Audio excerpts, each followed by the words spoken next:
ఓం నమో భగవతే శ్రీ మేధాదక్షిణామూర్తయే. ఓం నమో భగవతే శ్రీ ఆదిశంకరాయ. ఓం నమో భగవతే శ్రీ రమణాయ. శ్రీ గురుభ్యో నమః. జీవుడికే సంసారం ఉంది కానీ ఆత్మకు కాదు. పరమాత్మ ఒక్కడే సత్యం, మిగతావన్నీ అంటే ఈ ప్రపంచము జీవులు అన్నీ కల్పితాలే, వాస్తవాలు కాదు అని తెలుసుకోవడమే జ్ఞానం. ఈ ద్వైతమంతా రెండిటితోనే ముడిపడి ఉన్నాయి. పుట్టటము, చావటము, కళ్ళు తెరవటం, కళ్ళు మూయటం. పుట్టుకతో కన్ను తెరుస్తాడు, మళ్ళీ చావుతో కన్ను మూస్తాడు. ఈ రెండిటి మధ్యనే ఈ ద్వయస క్రీడ జరుగుతూ ఉన్నది. అంటే ఈ జీవుడు ఈ జననము మరణము రెండిటిని చూపిస్తూ ఈ రెండిటి మధ్యన ఈ జీవుణ్ణి ఈ రెండిటిని మధ్యన పరుగులు ఎత్తిస్తూ ఈ జీవుణ్ణి భయభ్రాంతులకి లోను చేస్తుంది. రెండవ వస్తువు ఎక్కడైతే ఉంటుందో అక్కడ భయం ఏర్పడుతుంది. అజ్ఞానమే భయ కారణం. అజ్ఞానం వల్లనే ఈ ద్వైతం కనపడుతూ ఉంది. ఉండేది ఒకటే కానీ రెండుగా కనపడుతున్నాయి. రజువును చూసి సర్పంగా భావించాడు, అక్కడ రెండు లేవు, ఉన్నది త్రాడు మాత్రమే, సర్పము లేదు. చీకటిలో త్రాడును తొక్కి పామనుకొని భ్రమించాడు, కానీ తీరా వెలుగులోకి వచ్చి చూసేటప్పటికీ ఉన్నది త్రాడు మాత్రమే, సర్పము లేదని నీకు అవగతమవుతుంది. అంటే అసలు సర్పమే లేదు, ఉన్నది రజువు మాత్రమే, ఉన్నది త్రాడు మాత్రమే. కానీ నీకు రెండుగా కనిపించటం వల్ల నీకు భయం ఏర్పడింది, సర్ప భయం ఏర్పడింది. చీకటిని చూస్తే ఎవరికైనా భయమే. చీకటిలో పోవాలంటే ఎవరైనా భయపడతారు. చీకటిలో నీకు ఏదీ కనిపించదు, నువ్వు దేన్ని తెలుసుకోలేవు, నువ్వు దేన్ని గుర్తుపట్టలేవు. చీకటిలో నీకు ఏది అర్థం కాదు. నీకు అర్థం కాలేదు అంటే ఏంటి? అదే అజ్ఞానం. అందువల్ల చీకటి చూసి భయపడుతున్నావు. ఏమీ తెలియనటువంటి చోట అజ్ఞానం ఎక్కడైతే ఉందో అక్కడ నీకు భయం కలుగుతూ ఉంది. ఉన్నది త్రాడు మాత్రమే, త్రాడుని చూస్తే నీకు ఎటువంటి బాధ లేదు. ఎప్పుడైతే నువ్వు త్రాడులో సర్పాన్ని చూచావో ఇది నీవు కల్పించావు, కల్పితం ఇది. వాస్తవానికి పాము లేదు అక్కడ. త్రాడులో పామును చూచావు, రజు సర్పవత్. ఎప్పుడైతే నేను పరిమితమైన వాణ్ణి, నేను చచ్చేవాణ్ణి, నేను పుట్టేవాణ్ణి అనేటువంటి భావనతో నీవు కల్పించుకొని దాన్ని అర్థం చేసుకుంటున్నావో అప్పుడు నీకు భయం ఏర్పడింది. త్రాడుని చూడటం వల్ల నీకు భయం లేదు. చీకటిలో త్రాడుని చూడటం వల్ల పాముగా నువ్వు భయపడ్డావు. ఎందుకని? కల్పించుకున్నావు అక్కడ. ఆత్మ అభయహేతు, అభయం నీకు. ఆత్మలో భయం లేదు. ఎందుకు నీవు త్రాడులో సర్పాన్ని చూసావు అంటే నీకు త్రాడుకు సంబంధించిన జ్ఞానం లేదు అక్కడ. అంటే అజ్ఞానం వల్ల, రజువు జ్ఞానము నీకు లేకపోవటం వల్ల నువ్వు సర్పాన్ని చూసావు, సర్పముగా నువ్వు కల్పించుకున్నావు. అంటే నీకు రజువు త్రాడు జ్ఞానము లేకపోవటం వల్ల సర్పము అనే మిథ్యా జ్ఞానము ఏర్పడింది. అంటే నేను ఆత్మని, నేను జ్ఞానాన్ని అనేటువంటి జ్ఞానము నీకు లేకపోవటం వల్ల నేను జీవుణ్ణేమో అని అనిపిస్తూ ఉంది నీకు. కాబట్టి అజ్ఞానం అనేది రూట్ కాజ్. అన్ని భయాలకి కారణము అజ్ఞానం. నీకు ముత్యపు చిప్పని చూస్తే అది వెండిలాగా నీకు అనిపించింది. వాస్తవానికి అది ముత్యపు చిప్పే కానీ వెండి లేదు. కనుక ముత్యపు చిప్ప అని అక్కడ ఉంటే వస్తు జ్ఞానము లేకపోవటం చేత ఇది ముత్యపు చిప్ప అని అది చూసి వెండేమో అని నేను భ్రమిస్తూ ఉన్నాను. ఇలా భ్రమిస్తూ ఉండటం వల్ల ఆ భ్రమే అన్ని అనర్థాలకి కారణమైంది. కాబట్టి అక్కడ త్రాడు ఉంది, దాంట్లో సర్పాన్ని చూశాను, ఇది ఆరోపణ. ఉన్నటువంటి సత్య వస్తువు నాకు తెలియకపోవటం వల్ల లేని అసత్యాన్ని ఆరోపించాను. ఆ తర్వాత నేను భయపడ్డాను, బాధపడ్డాను. లేదు, ఆ పామును చూసి భయంతో ప్రాణమైపోయినా దానంతటికీ కారణము అని ఆలోచింపజేస్తే నేను కల్పించినటువంటి మిథ్యా సర్పమే కానీ అక్కడ ఉన్న వస్తువు నన్ను భయపెట్టేది ఏదీ లేదు. నన్ను భయపెట్టేది ఏదన్నా ఉంటే అది కేవలము అజ్ఞానమే. అంటే అక్కడ ఉన్నటువంటి వస్తువు యొక్క జ్ఞానం లేకపోవటమే అజ్ఞానము. Ignorance is the problem. ఈ ప్రాబ్లంకి solution to remove the ignorance. ఇగ్నోరెన్స్ని రిమూవ్ చేసేది తనకు తానుగా. ఇగ్నోరెన్స్ని ఎవరు రిమూవ్ చేసుకోలేరు. అంటే అజ్ఞానాన్ని ఈ వ్యక్తిత్వముతో మనం ఎవరము పోగొట్టుకోలేము. కేవలము జ్ఞానముతోనే ఆ అజ్ఞానము తొలగిపోతుందే తప్ప మరి యొక్క వస్తువుతో దాన్ని మనము తొలగించలేము. అంటే నీకు చీకటిలో పాము భయం కలిగింది, మళ్ళీ నువ్వు వెలుతురులో త్రాడుని చూసి ఆ పాము భయము పోయింది. అంటే ఉన్నది త్రాడు మాత్రమే అని నీకు ఆ జ్ఞానం ఏర్పడింది. అలానే అజ్ఞానము పోవాలంటే ఉన్నది పరమాత్మే అన్న జ్ఞానము నీకు ఏర్పడాలి. అంటే పాము భయము పోయింది ఎప్పుడు? త్రాడుగా నీవు దాన్ని ఆ వస్తువుని గుర్తించినప్పుడు. అలానే ఈ వ్యక్తి భావన, ఈ అజ్ఞానము తొలగాలి అంటే కేవలము ఆత్మ అనుగ్రహంతోనే ఉన్నది పరమాత్మే, ఉన్నది జ్ఞానమే, ఉన్నది ఆత్మే అన్న స్థితి అక్కడ ఏర్పడాలి. అప్పుడు మాత్రమే ఈ అజ్ఞానము పూర్తిగా తొలగిపోతుంది, ఆ భ్రమ తొలగిపోతుంది. కాబట్టి ఈ జీవత్వము అనేది కేవలము అజ్ఞానం వల్ల ఏర్పడిందే తప్ప ఎప్పుడైతే జ్ఞానము ప్రకాశించబడిందో అక్కడ అజ్ఞానము పోతుంది. అజ్ఞాన జనితమైనటువంటి ఈ జీవభావన తొలగిపోతుంది. ఇప్పుడు ఉన్నది పరమాత్మే అన్న జ్ఞానము కలుగుతుంది.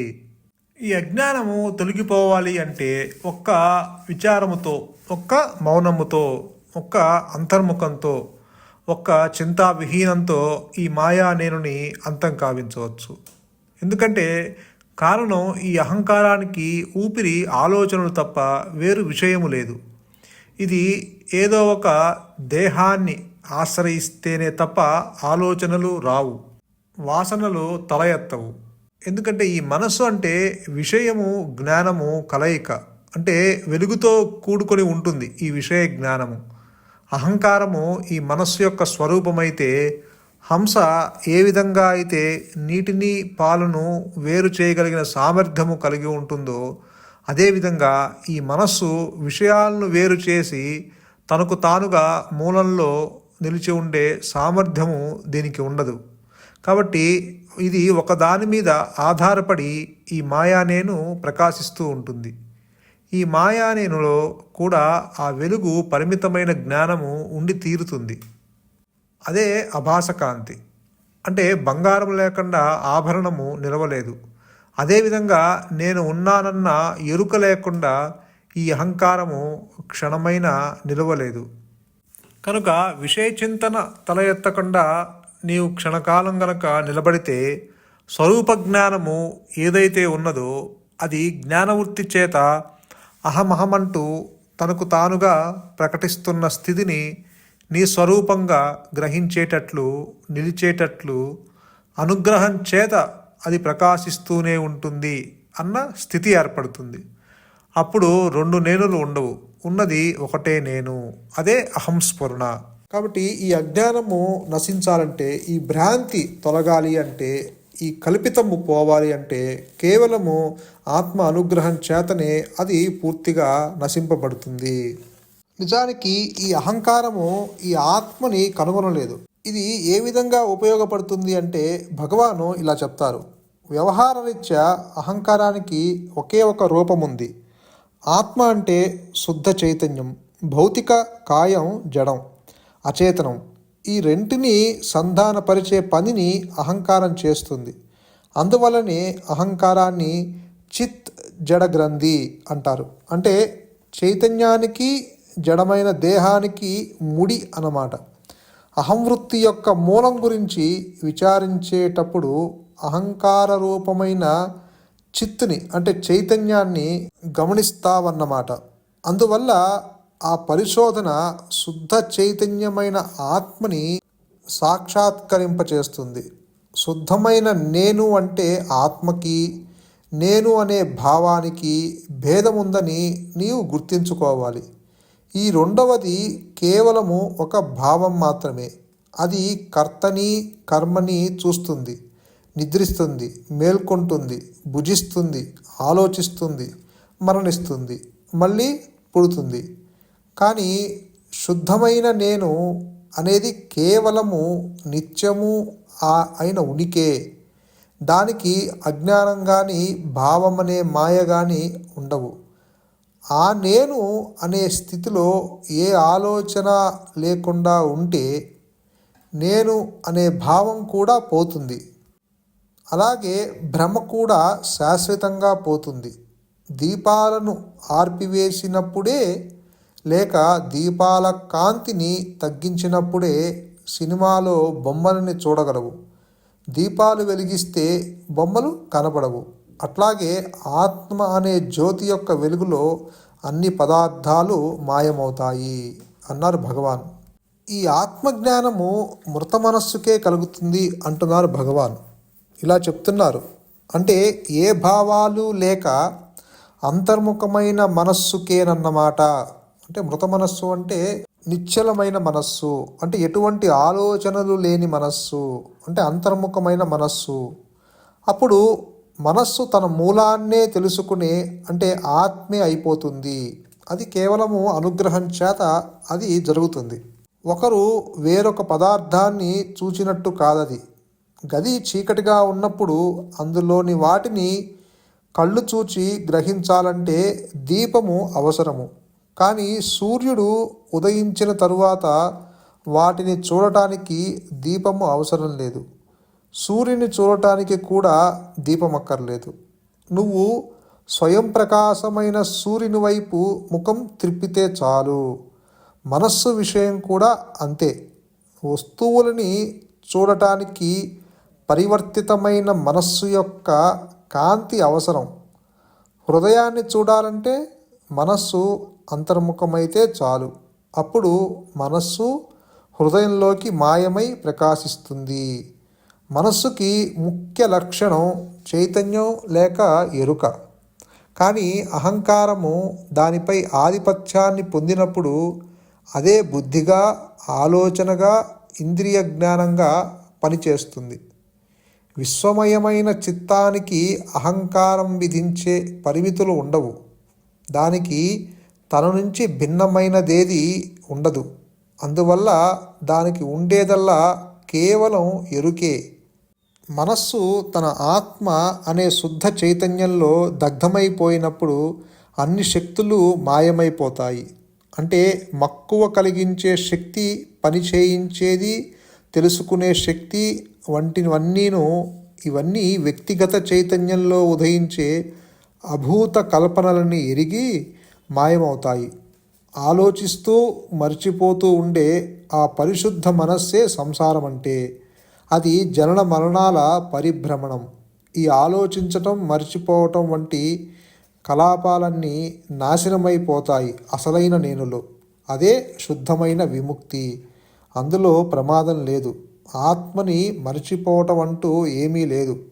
ప్రమాదమే జన్మ మరణాలకి కారణం అంటున్నారు భగవాన్. అంటే ఈ వ్యక్తిగతమైన నేనే, ఈ మాయా నేనే ఈ ప్రమాదానికి కారణము, ఈ భ్రమకి కారణము, ఈ జనన మరణాలకి కారణము అని చెప్తున్నారు. ఆత్మని కొత్తగా తెలుసుకుంటాం కానీ ఏమీ లేదు. ఆత్మని మర్చిపోవటం అంటూ ఏమీ లేదు. ఎందుకంటే నీవు అదే ఉన్నావు. నీవు ఆల్రెడీ సిద్ధించిన సద్వస్తువు నీ హృదయంలో ఉన్నది. కేవలము ఇప్పుడు ఏ నేనుతో అయితే నీవు తెలుసుకుంటున్నావో, అన్ని విషయాలు సేకరిస్తున్నావో, అప్పుడు అదే ఆ మనస్సుతోనే గనక నీవు అంతర్ముఖమయ్యి దేన్ని తెలుసుకోకుండా నీవు నిలబడితే, అంటే చూసే నేను గనక దేనిని చూడకుండా, దేనిని గుర్తించకుండా గనక ఉంటే, అప్పుడు అక్కడ ఆ ఆత్మ అనుగ్రహంతో, ఆ గురువు యొక్క అనుగ్రహంతో, ఆ మౌనము యొక్క అనుగ్రహంతో ఆ పరిపూర్ణమైన జ్ఞానము తనకు తానుగా నీ స్వరూపంగా ప్రకటిస్తుంది. అంటే సూర్యుడు ఉదయించటము, వెలుగు రావటము వెనువెంటనే ఒకేసారి ఎలా జరుగుతాయో అలాగే ఆత్మ ప్రకాశించటము, ఈ అహంకారము తొలగిపోవటము వెనువెంటనే జరిగిపోతాయి. అంటే ఆత్మ అనుభవము కేవలము ఆత్మకే కానీ వ్యక్తిగత నేనుకి కాదు. ఒక వ్యక్తిత్వాన్ని ఉంచుకొని నీవు ఆత్మని పొందలేవు. అంటే ఒక వ్యక్తి భావన నిలుపుకొని నీవుగా ఉండటం అనేది కుదరదు. అంటే ఆత్మగా ఉండటం అనేది కుదరదు. ఆత్మ ప్రకాశంలో ఈ జీవుడు పూర్తిగా ఎగిరిపోతాడు, పూర్తిగా నశించబడతాడు. అంటే ఆ భ్రమ పూర్తిగా తొలగిపోతుంది. సంతోషం. మౌనమే శరణ్యం. మౌనమే నీ సహజత్వం. ధన్యోస్మి.